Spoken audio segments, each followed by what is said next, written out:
So, welcome to this inaugural episode of UnMute, a podcast series which both my dear friend Minar and I, Gagan, are going to be hosting for the next 36 episodes.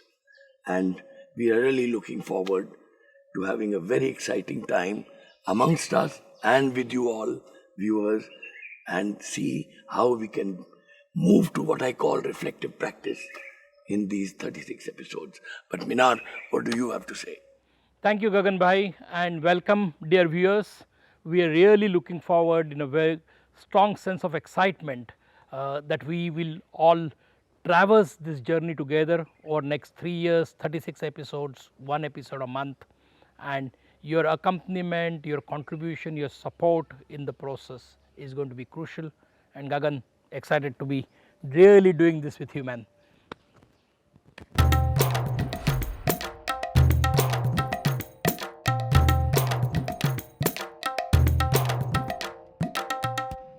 But Minar, starting with you, I what think got you here? I think Gagan, we are responding to what I call a science of time, basically. हम ऐसे एक चौराहे पर खड़े हैं कि जहाँ समाज, सरकार, बाजार, civil society, state and market, उनके बीच में एक जो क्रिएटिव टेंशन होना चाहिए ताकि all of them work in the interest of people, in the interest of people's development, लोगों के हित में, लोगों के विकास के लिए काम करें. ये बैलेंस कहीं ना कहीं, ये जो क्रिएटिव टेंशन है वो कहीं ना कहीं दब गया है. और अनम्यूट जो है is trying to unmute those muted voices of sanity, because they are getting lost in the loud noises of insanity, loud noises which are creating a destruction of the social fabric, creating a destruction. And not only in India, as I was saying, globally in many countries, you know, whether it is based on race, whether it is based on caste, whether it is based on religion, whether it is based on sexuality, those tensions are now being very evident, they are being brought up, they are being encouraged. The othering process is intensified in many parts of the world. And last 20 years, as you know, I have been out of the country. Before that, I was working in this country. I have experienced that firsthand, whether it is Americas, whether it is the African continent, whether it is the Asia as a larger continent, whether all these places, the suppression of voices of sanity is the order of the day. And I think that is the reason why I thought it would be a good idea for two of us who have had more than 35-40 years of experience in the civic space, working with governments, contesting government policies, proposing new alternatives. All those we have been engaged in and doing, sometime with success, sometime with failure, but that's still we had a space to engage. And my worry in today's world, एक जो तकलीफ़ मुझे दे रही है कि आज वो जगह है क्या, वो जगह कहीं ना कहीं वो जगह अब हमारे से ली जा रही है क्या, वो मेरे दिमाग में बहुत सारे कंसर्न्स है. और वो कंसर्न्स के लिए मुझे लगता है कि ये हम दोनों ने लॉन्च करना बहुत ही सही वक्त पर ये हम अनम्यूट लॉन्च कर रहे हैं गगन. Yeah, but just to further exemplify, मेरे लिए जो विरोधाभास है, the contradictions, that is becoming almost ugly, brutal. And I was telling you that, when I was 21, there were two images which were very clear in my mind. I remember one was a bullock cart pulling an ambassador car because the ambassador needed repair. And the other, which was a great sight in Ahmedabad, where women handcart pullers would pull the handcart with a man sitting on it, smoking a bidi or a pipe, the chalam. Chilim. It showed both the larger contradictions and the specific gender contradictions which are happening. And for me, this has become more acute now. More acute in the way you have now the most fanciest cars. I never imagined that we would be having all those fancy cars Yes. in this country. Never. When I was growing up, it was only in the movies that we saw them. And on the other hand, you saw what happened in COVID. Lakhs of workers trudging thousands of kilometers, Yes. walking back home. Yeah. And the TV ate it on our face. I remember calling you at that time and saying, Minar, we need to do something. At least they should have food. Yes. Yes. I remember that. Yes. And so I think these contradictions need to be understood more deeply, more structurally. And it's just not about a single cause and effect. Yeah. There are multiple things happening in the Samaj itself, Yeah. in the bazaar itself, and in the Sarkar itself. In the Sarkar itself. Yes. Why are we in this situation when we have avowed a constitution which is, giving us equality Yeah. and the values enshrined there? What's happening to it? Are we wanting to change it? It's no longer relevant. And if it is relevant, how can it be further sort of brought to, I would say, focus in terms of what I said, citizenship? Is citizenship only the problem of voting once in a 5 years. 5 years? Or citizenship is far more than just that vote? Gagan, I would like to add one more contradiction to the list of contradictions you are outlining. You have a situation where you have a glitzy cities, huge, highly consuming the fossil fuel and everything. And on the other hand, we are so unsure about the future of the future, the future of the future generations because of the whole climate change impact. So we are in that sense, it's a kind of a naive situation where we are on the path of destruction, which also we call a great development. But on the other side, we are destroying the generations, future generations to come. So this contradiction of the climate change and the development that one is seeing, and at the same time you have a situation you are mentioning about the hunger. So why don't you talk a little bit on the hunger issues and what is your take? No, the point is, if after 75 years, the state still has to either give free food or subsidize more than 60 crore people, and we are then saying we are developed, I think this is crazy. And also, you have the food for work system, the Manrega, and the kind of problems that they're having there. I think we should open up all these issues and then see the polarities. You have, where is public investment going? Right. I think that's a question we should ask. Yeah. Yeah. Who shapes public policy? How is it shaped? Is it shaped by listening to communities, their dreams and wishes about what development is, or a few people of a particular religion and caste who decide what what development should be all about? I think these are questions we should unravel in the course of the unmuting process. Absolutely, absolutely. Because on the hunger issue, I was just referring to the statistics, and then India ranks 105 in the 127 country ranking, and it is classified as serious. The level of stunting among the children is almost about 35%, which means the future labor force that is supposed to be coming, because we on one hand talk about the population dividend, and we are actually creating a labor force which is not equipped physically, mentally, because of the whole process of stunting and malnutrition that one is observing among children. Also, I think it is important to note here the kind of a regional disparities.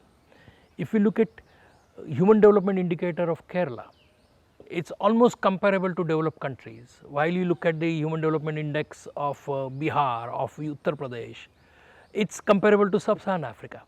So, so among the contradictions you are outlining, these are also the contradictions that in the country that we face in terms of the regional disparities. And why is this happening? Why we are not been able to deal with? I know that there are a lot of government programs where the affected districts being supported in a big investment push and those kinds of, that's happening. But in spite of that, we are talking about after 75 years of independence of this country, and after almost almost the similar thing just 2 years behind when the constitution was adopted in this country, which gave certain fundamental rights to people, and then lot of the principles, directive principles now through judicial intervention have become part of the fundamental rights.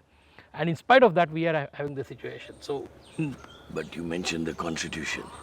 And Mohan Gopal, a famous jurist, he gave a very beautiful thing that the constitution is interpreted by whom? Through the lived experiences of whom? And if most of the Supreme Court judges are Brahmins, even High Court, how will they interpret it? Based on their lived experience, because based on what they think they have gone through. So it's a privileged understanding, and then you are trying to be charitable. It's not being about charitable, it's about giving people the voice and the agency and the choices. Yeah. Now, can that be designed as a national mission? Hey, what's the role of civic society? Right. I mean, what are NGOs? And I hate the word NGOs, they mean nothing. Yeah. It's who they are not. Yeah. We were civil society, which means we were the champions of democracy. We were the educators. Social movements, in a way, we are, in the new terminology, we are social entrepreneurs in that context. If you which is use that about word. business. Yeah. And therefore, how very slowly the market has become the idiom or the designer of the social spaces. CSR, instead of listening and saying, we don't know, they seem to know what the problems are and what the solutions are. I mean, the idea was that those nearest to the ground, they have been made into gig workers, just carrying information. They were supposed to be animated. If you look at the 70s, 80s, they were being listened to through a process in the Planning Commission. No, especially the post-emergency era, where we had these large-scale programs of adult education, derived both on Gandhiji's Nai Talim at one hand and the Paulo Freirean principles on the other hand. I think that made a huge difference in terms of really creating those groups of people. They were never called in beneficiaries, they were active participants in the programming that the government wanted to do, and they were shaping. And again, we have very positive examples, as you were mentioning earlier, in our conversation, like Kerala. Panchayats are so empowered that the bureaucrats have to take consent, have to take their participation, have to take their inputs before deciding a development plan for that village, for that panchayat, for that community, and that is happening at one end. On the other hand, the colonial bureaucrats are basically taking charge, and even if women are sarpanchas, as one of the classic serial that is going on television called Panchayat, the person who is trying to control the panchayat is not the elected sarpanch who is a woman, but her husband. So, and those things are now being taken as a popular kind of a dynamic that is happening. So the cascading of oligarchy at the big business level down to the panchayat, are we actually being democratizing society? And therefore, is it the job only of NGOs? I think that's a question. We are trying to put, that's their only job. But NGOs are busy providing goods and services. But civil society's role was protest. What has happened to protest? You have participated in huge protest. Try now, you will be put behind bars. Open up your mouth and you will be put behind bars. So unmute the word. Comes why from this that word? Why this word? Why this name? I mean, for me, so much of fear I sense. I'm an educator now. I've moved out of all operational head roles and educating leaders. The fear that they have whether it is income tax, whether it's FCRA, 60% of the time and energy of leadership of civil society is going into these areas. is managing compliances. fear. I'm and saying managing managing fear. And this way, creativity goes for a toss. Yeah. You had the Aroles, Yeah. who came up with where there's no doctor. Yeah. Today it's a central program Yeah. of the Asha worker. Yeah. It was just 20 villages. Now, large scale and impact seems to be our job. Was it really our job? Or were we supposed to be the innovators, asking the questions, Asking those questions. contributing yes. to policy Yeah. instead of subcontractors of CSR and government? How have we come to this?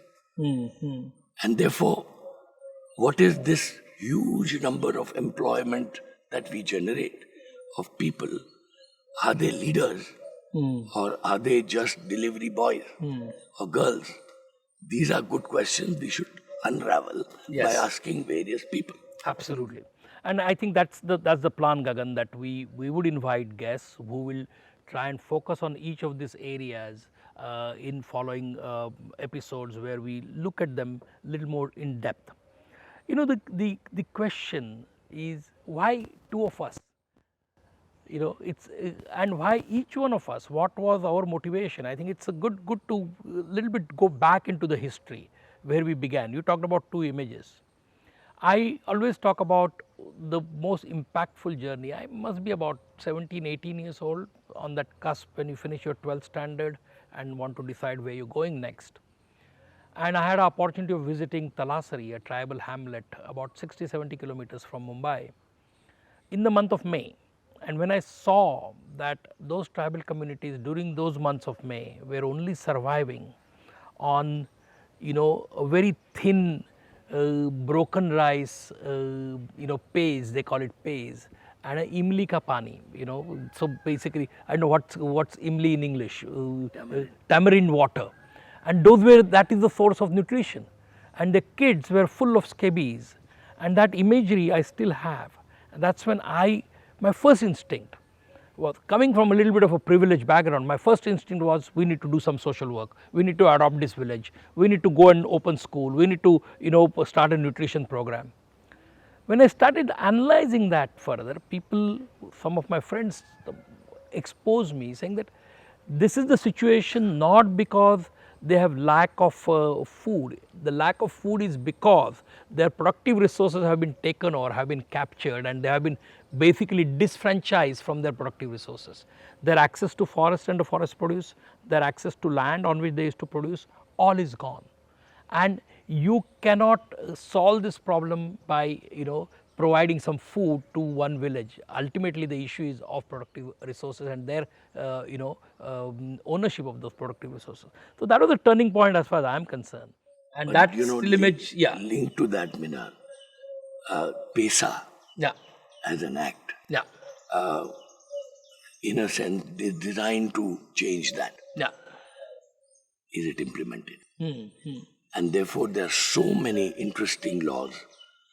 How many have actually been implemented on the ground is also something we should we should look at. Yeah. And I think you're talking of images. For me,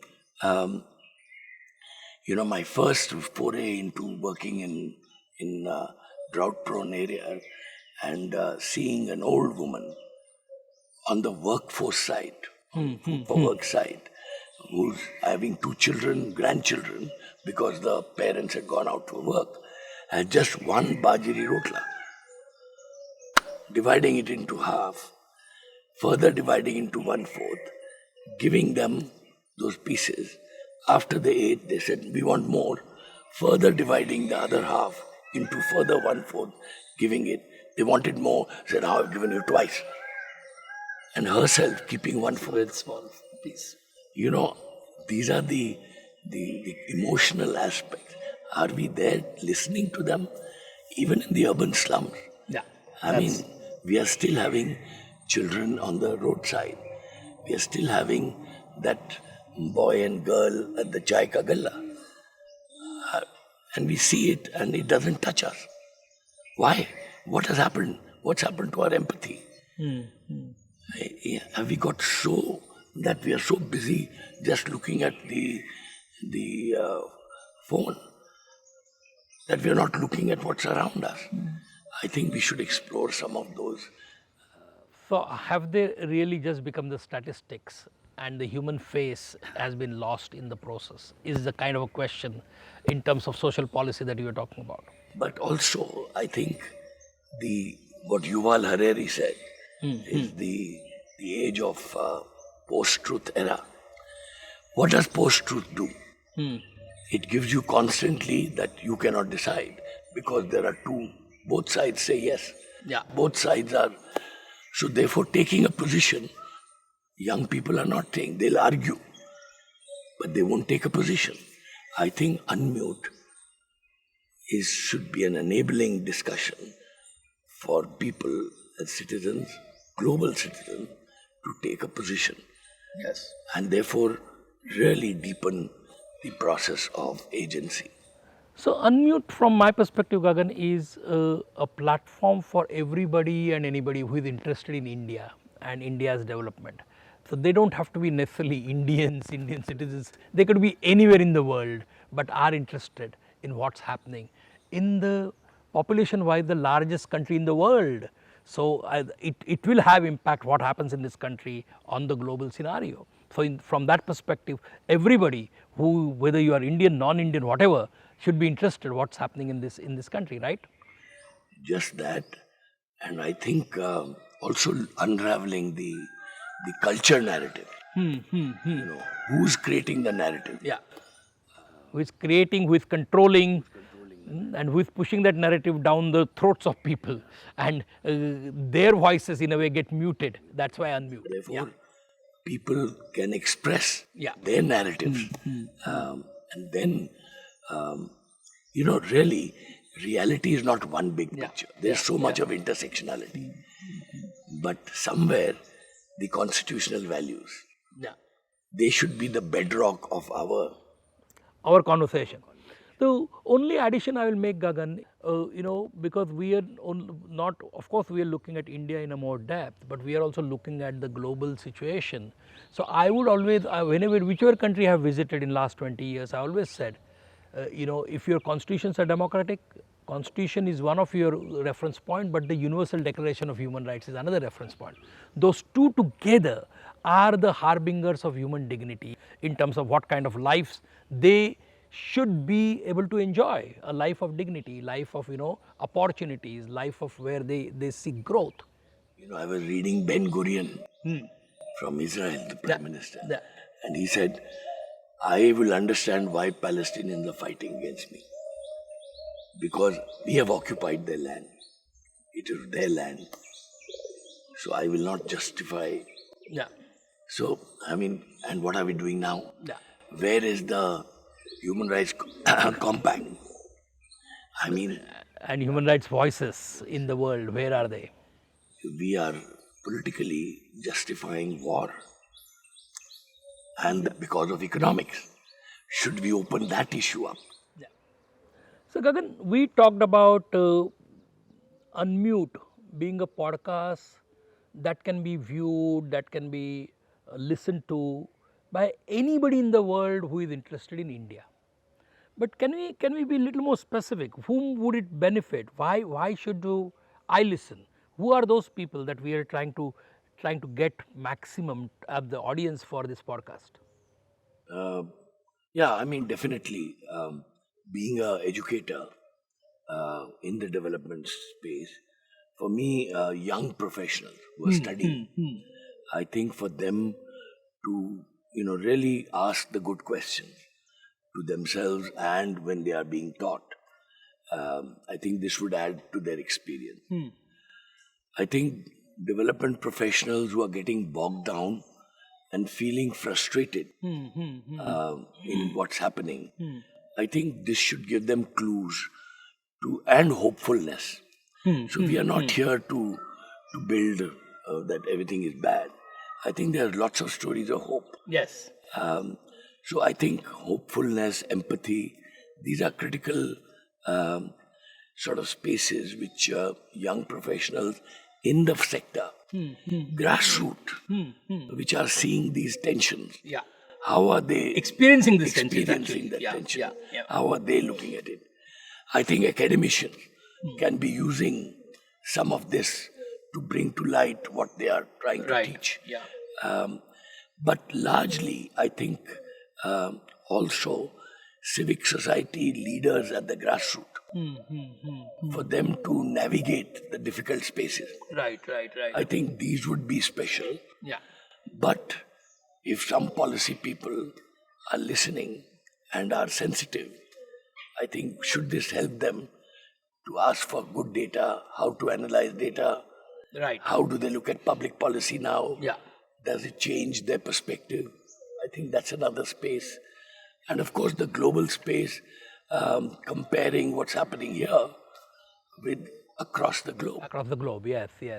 So when you mention the young professional, I also feel that IAS probationers who are going to be joining the public services, whether they are IAS, IPS, IFS, all basically young professional joining industry, businesses, corporate sector, because I think it's important that we look at this sensibilities of all human beings towards other human beings, so that we all grow together, we all develop together, we all in a way evolve together as the kind of a human society towards betterment of each and every one. If that do you think that resonates with you a little bit, or you're a little skeptical on that piece?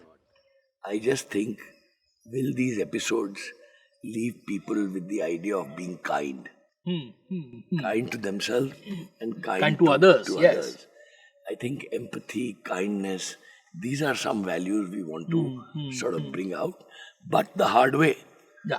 By asking hard questions, by asking difficult questions. Yeah. And you're absolutely right there, because what we are now losing is that kindness, that humanity, that empathy, and that loss of that is actually creating lot of the kind of a base for, in a way, vested interest, I am putting them in quotes, to manipulate human emotions, to get mobilized for the causes which are not in the interest of humanity, not in the interest of well-being of others, or having basically coming from good intention to serve the others, to coming from a good intention to be good to others. That's a kind of a basic human tendency, don't you think so? So the only way which I say education, core business is reflective practice. So if we can instill the idea of reflective practice, right, yeah, in the discourse, that I think we would be achieving, after whatever 35 years, we have been challenging each other. Absolutely. And that's the fun. That's the fun, yeah, because we don't have to agree on each and every point. We can contest, and contest with respect. Contest without challenging the dignity of one another. That's, I think, the bottom line. What I experience now is it's not a contestation, it's conflict, and it's the othering process, and that is what we want to say, that it can be done in a better, more humane way is something that we can look at. I don't even mind conflict. Yeah. But when it is violence, that's where verbal violence, aggression, passive aggression, all those which inhibit human progress, inhibit opportunities for growth of individuals and collectives, is something that we don't want to propagate, and absolutely no way of any physical violence under no circumstances. I think we are both committed to that piece absolutely, and agreeing on that. Gagan, incidentally, today is 2nd October, Gandhi Jayanti, which we celebrate as also United Nations International Day for Peace, because Gandhi stood for non-violence. Gandhi was the founding father of the Indian independence movement, Indian independence. And what's interesting, in case of Gandhi, in terms of his in search of truth, his practice of satyagraha, he actually also practiced vow of silence. And his vow of silence was the most powerful voice against the British. So in that sense, the UnMute as a name also resonates very well with that Gandhian way of countering. I'm sure both of us have our own difference of opinion, historical difference of opinion with Gandhi in terms of his disagreements with Ambedkar and Ambedkarite vision of India. We know all that. It's not that we are basically saying, you know, but it is Gandhi played a significant important role in this century as the biggest mass mobilizer in the world, not only in this country but in the world, and that cannot be denied. Second, also coincidentally, the Gandhi Jayanti also comes on the same day as our third Prime Minister Lal Bahadur Shastri Jayanti, you know, and Lal Bahadur Shastri, as you know, he is of course known now for that important slogan, Jai Jawan, Jai Kisan. Minar, I must tell you, in school, my school was just opposite his house I see, in Delhi when he was Prime Minister. That's very interesting. And we could just go in his house? In his house. Wow. Any time. And his wife would give us cookies or things like that. Wow. That was the access. That was the access That to was the access we had. Prime Minister of India that you have enjoyed as a today, child. Wow. And today, you know, you can't go into 5 kilometers radius to the Prime Minister at all. Are we, nowhere close to it. Are we safer? Yeah, the question to be asked. A less violent society? Yeah. And I know some of the anecdotes about his life in terms of his simplicity, in terms of his integrity.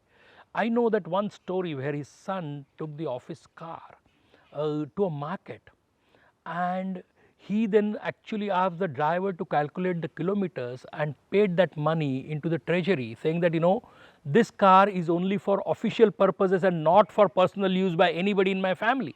Now, do you see that happening anywhere in this country today? Of that level of accountability, that level of integrity? I don't.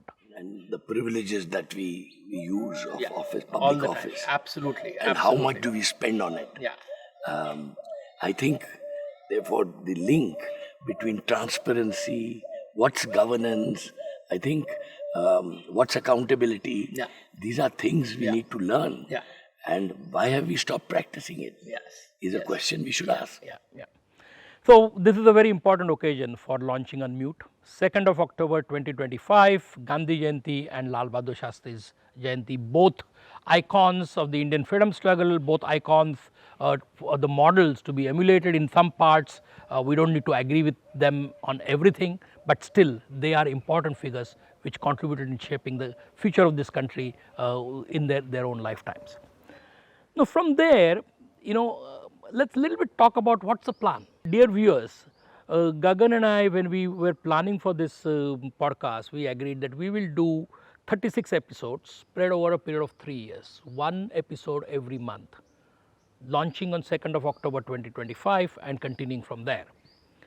Every episode will deal with one of the themes that we have been discussing in more depth, with guests who, some of whom may be known, some of whom may not be known, but who hopefully will get known through the podcast, and their voices in a way will become part of this platform. So, those 36 episodes we are planning to also have them archived on a website, so that they are available for any students, any historians to look at, to understand, to contextualize issues and themes. We are looking at going a little bit more in depth in terms of civil society and really understanding what's happening with civil society globally. The most important part that we want to do, Gagan, I know it's going to be technically a little bit challenging, but we want to do it because we are committed to do it, is to do town hall meetings. When I say town halls, they don't have to be in the hall. They could be in an open area, in a tribal hamlet, in a village panchayat, whatever, but with people, and where people are not asking questions, but people are saying what they need to be saying. So, their voices get unmuted in the process. So, that is something that we want to do, and we will choose appropriate themes. You mentioned one theme already, looking at PESA. We will look at the whole issue of the 73rd and 74th constitutional amendments and what those constitutional amendments have meant to people, how much they have empowered or disempowered people in the process, right? Dalit rights, you know, all those issues we need to really bring on board, and we will do it in the appropriate locations, let's put it like that. So that and Minar, what is the feedback mechanism? Yes. Yeah. This is very important. We want to listen and change. So it's not that we have decided 36 episodes. But my appeal would be for each one, as you said, to contribute, to comment, to give a feedback, to really make it a platform for unmuting, a platform for voices of sanity, platform for voices which speak in the interest of not only people in India, but people, all sane people who want everybody's growth, everybody's development, everybody's opportunities, everybody to have opportunities anywhere in the world, in that context. Even very sensitive philanthropy. Absolutely. I think, what is philanthropy? That is one of the areas that we want to really also unravel, also a little bit go in deep. I know many NGOs, when we start thinking, what's the issue? And they want one issue, they say funding. I don't think that's the only issue. But it's a big concern. Yeah. Shrinking space, what's happening to funding, and how do maybe sensitive philanthropists are listening to us. Yes, absolutely. Participating in the process. I think we should get one or two good philanthropists who have thought through these issues as guests on the episode. Movement building, critical. That's what we have lost by becoming NGOs. Yeah. So how do we reimagine, recalibrate, reignite the ability of building social movements in defense and in promotion of human dignity? I think that's a kind of a, whether it is a movement against displacement, whether it is a movement for right to housing, whether it is movement against child labor, whether it is a movement against movement for equality of women in all spaces. And we'll look at each of this in more depth and more detail. And tell us some of the feedback on very positive Stories of hope, yes. Basically looking at issues of fear, what stops us, to lead to what are those places where we still have hope, and how can we keep the ignition of hope as an ongoing process. So hope is our driver, fear is the motivator. If you look at it from that perspective, I think that's where the unmute fits into this kind of a context that we are in. Dear viewer, please visit our website, register yourself on our website, link is given below. Follow us on all the social media handles, all the handles are outlined below, and I am sure you will not only send your questions, you will send your comments through any of those means, and we will be able to respond. We will attempt to respond to each one of you as much as possible. Spread the word, take it to others, take it to your friends, take it to your family, take it, send it to your colleagues, and make this a real unmuting movement going forward. Yeah, I agree. And just to thank, we have a whole support system which is going to help us do this. Whereas we are the face, there is a whole support system. But looking forward, and Minar, really excited to see this going through. And, Absolutely. Thank you. Adab, Shukriya, Namaskar, and see you for the next episode. Thank you very much, friends.